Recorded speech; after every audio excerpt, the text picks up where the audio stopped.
నరేష్ మీరు చెప్పండి, కాసేపట్లో జూబ్లీహిల్స్ ఉప ఎన్నిక పోలింగ్ అయితే ప్రారంభం కానుంది. అయితే జనరల్ గా మనం చూసినట్లయితే ఉప ఎన్నికల్లో తటస్థ ఓటర్లందరూ కూడా అధికార పార్టీ వైపే ఎక్కువగా మొగ్గు చూపుతూ ఉంటారు. మరి ఈసారి ఎన్నికలు ఎలా ఉండే అవకాశం ఉంది?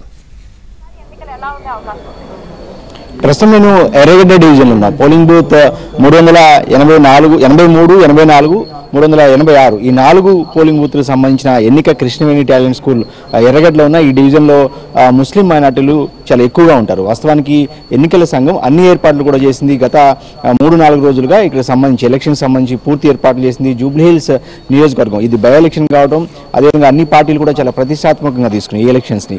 సో మొత్తానికి ఎన్నికల సంఘం అన్ని ఏర్పాట్లు చేసింది. దాదాపు 4,01,000 మంది ఈ ఓటర్లు ఉన్నారు. కానీ ఎప్పుడూ కూడా ఈ 2009లో జూబ్లీహిల్స్ నియోజకవర్గం ఏర్పడినప్పటి నుంచి కూడా ఇప్పటి వరకు చూసుకుంటే 52% మించి ఎప్పుడు పోలింగ్ ఎక్కువ శాతం నమోదు కాలేదు. కానీ ఈసారి మాత్రం ఎన్నికల సంఘం కాస్త స్పెషల్గా ఇంట్రెస్ట్ తీసుకుంది.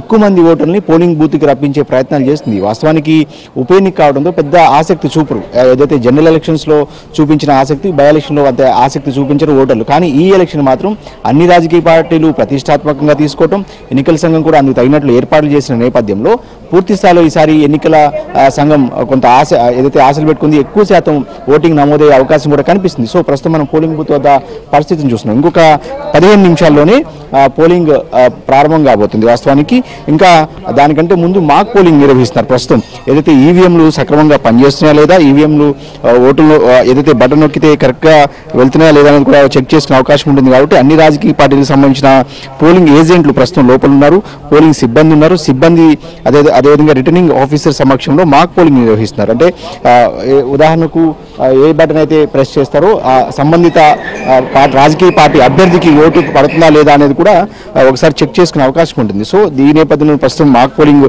నిర్వహిస్తున్నారు. ఇక 139 ప్రాంతాల్లో మొత్తంగా 407 పోలింగ్ స్టేషన్లు ఉంటే 139 ప్రాంతాల్లో సమస్యాత్మకమైన ప్రాంతాలను కూడా ఎన్నికల ప్రధానాధికారి ఏదైతే ఎన్నికల సంఘం రాష్ట్ర ఎన్నికల సంఘం గుర్తించింది. సో ఇక్కడ ప్రత్యేక నిఘాను కూడా ఏర్పాటు చేశారు. సిఆర్పిఎఫ్ బలగాలతో ఏదైతే నిఘాను కూడా పెట్టిన పరిస్థితి. డ్రోన్లు కూడా మొదటిసారి ఉపయోగించబోతున్నారు. అంటే ఈ ఆయా పోలింగ్ స్టేషన్ల మీద డ్రోన్లు ఎగరేయడం ద్వారా అక్కడ ఏమన్నా ఘర్షణలు జరుగుతున్నాయా లేదంటే సక్రమంగా సజావుగా పోలింగ్ జరుగుతుందా లేదా అనేది కూడా ఎప్పటికప్పుడు మానిటరింగ్ చేసుకుంటూ కంట్రోల్ రూమ్కి మానిటరింగ్ చేశారు. సో మొదటిసారి డ్రోన్లు కూడా వినియోగించబోతున్నారు. అదేవిధంగా ఒకసారి మనం 2014లో 50%, 2018లో 45%, కేవలం 45% ఓటింగ్ మాత్రమే నమోదైంది. ఇక 2023 అంటే గడిచిన 2 ఏళ్ల క్రితం జరిగిన 2023 అసెంబ్లీ సాధారణ ఎన్నికల్లో 47.58% మాత్రమే పోలయ్యాయి. అంటే మొత్తంగా చూస్తే 2014 తెలంగాణ రాష్ట్రం ఏర్పడినప్పుడు జరిగిన మొట్టమొదటి ఎన్నికల్లో మాత్రమే జూబ్లీహిల్స్ నియోజకవర్గ ప్రజలు 50% మంది మాత్రమే ఓటు హక్కును వినియోగించుకున్నారు. మరొక 50% మంది ఓటు హక్కును వినియోగించుకోలేదు. సో ఈసారి మాత్రం కాస్త ఎక్కువ ఓటు ఏదైతే పోలింగ్ శాతం కూడా నమోదయ్యే అవకాశం కనిపిస్తుంది.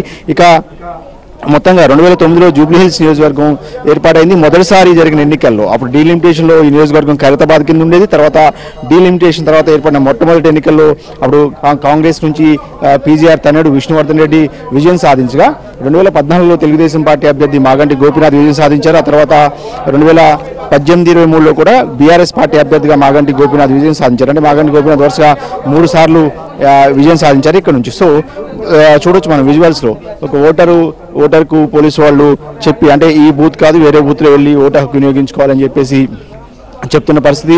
భద్రతను కూడా పూర్తి స్థాయిలో పెద్ద ఎత్తున ఏర్పాటు చేశారు. మొత్తంగా 2,000 మంది పోలీస్ సిబ్బందిని ఈ బై ఎలక్షన్ కోసం ఉపయోగిస్తున్నట్టు అధికార వర్గాల సమాచారం. అదేవిధంగా 3,000 మంది ఇతర స్టాఫ్ను ఎన్నికల కోసం వినియోగిస్తున్నారు.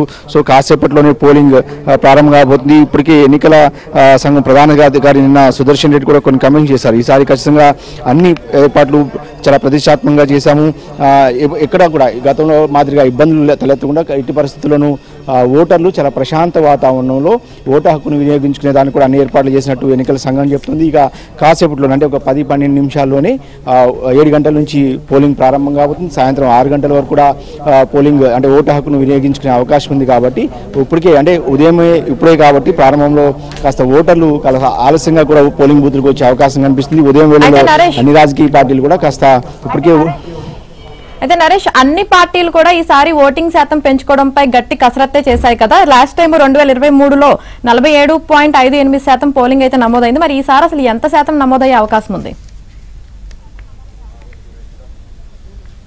గ్రేటర్ హైదరాబాద్ పరిధిలో ఎప్పుడు చూసుకుంటే కూడా కనీసం 60% ఓటింగ్ కూడా ఎన్నడూ నమోదైన దాఖలాలు కనిపించవు. ఇక్కడ కూడా ముఖ్యంగా జనరల్ ఎలక్షన్లో చూసినప్పటికీ కూడా. సో జూబ్లీహిల్స్ నియోజకవర్గం హైదరాబాద్ గ్రేటర్ హైదరాబాద్లో నడిబొడ్లో ఉందని చెప్పొచ్చు. అత్యంత కీలకమైన ఏరియా. జూబ్లీహిల్స్ అనేది పేరుకే పాష్గా ఉన్నప్పటికీ కూడా జూబ్లీహిల్స్లో ఉన్న డివిజన్ చూస్తే బోరబండ, రహమత్ నగర్, ఎర్రగడ్డ, షేక్పేట్ లాంటి కాస్త బస్తీలతో కూడుకున్న ఎక్కువ డివిజన్లు మాస్ వాళ్ళే ఎక్కువ ఉంటారు. వాస్తవానికి బస్తీల్లో ఎక్కువ ఉంటారు.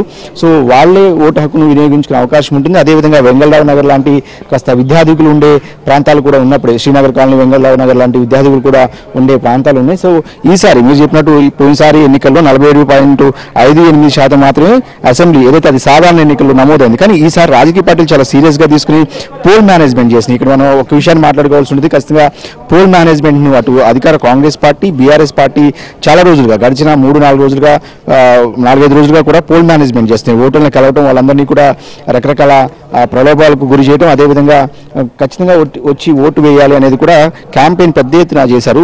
అదేవిధంగా లోకల్లో ఉండే స్థానిక నాయకులు కావచ్చు, ఇతర రాజకీయ పార్టీల కార్యకర్తలు కావచ్చు, వాళ్ళంతా కూడా ఓటర్లను కలిసి ఎక్కడెక్కడ ఉన్నారో, కొంతమంది వాస్తవానికి ఇక్కడ ఓటు హక్కు ఉండి మరో ప్రాంతంలో ఇతర ప్రాంతాల్లో ఉండే వాళ్ళు కూడా చాలా మంది ఉంటారు. వాళ్ళంతా కూడా అంటే 4 లక్షల ఓట్లు ఉంటే కేవలం 2 లక్షల మంది మాత్రమే ఓటు హక్కును వినియోగించుకున్నారు. మరొక 2 లక్షల మంది కనీసం ఓటు హక్కును కూడా వినియోగించుకోవట్లేదు. కానీ ఈసారి మాత్రం ఎట్టి పరిస్థితుల్లోనూ వీలైనంత ఎక్కువగా, ఎట్టి పరిస్థితుల్లో కనీసం ఒక 55%, 60%కి ఈ పోలింగ్ శాతాన్ని తీసుకువెళ్లాలనేది అటు ఎన్నికల సంఘం టార్గెట్గా పెట్టుకుని దానికి సంబంధించి క్యాంపెయిన్ కూడా చేసింది. అదేవిధంగా రాజకీయ పార్టీలు అయితే ఇంకొక ప్రతిష్టాత్మకంగా తీసుకునే వాళ్ళ కార్యకర్తలు, ప్రతి కాంగ్రెస్ పార్టీ అయితే వాస్తవానికి ప్రతి 25-30 మంది ఓటర్లకి ఒక కార్యకర్తను పెట్టింది. వాళ్ళందరినీ కూడా ఓటు వేయించే బాధ్యత వాళ్ళకి అప్పగించింది. బీఆర్ఎస్ పార్టీ కూడా కనీసం ఒక 100 మందికి ఒక 2 కార్యకర్తలను పెట్టి వాళ్ళకి ఆ బాధ్యత అప్పగించింది. అంటే ఆ ఓటర్ని తీసుకొచ్చి ఓటు హక్కును వినియోగించుకునేలాగా చూడాల్సిన బాధ్యత ఆయా కార్యకర్తలకు అప్పగించారు. అంటే కాస్త ప్రతిష్టాత్మకంగానే అటు అధికార కాంగ్రెస్ పార్టీ, ప్రధాన ప్రతిపక్షం బీఆర్ఎస్ పార్టీ తీసుకుని, ఇక బీజేపీ కూడా క్షేత్రస్థాయిలో, బీజేపీకి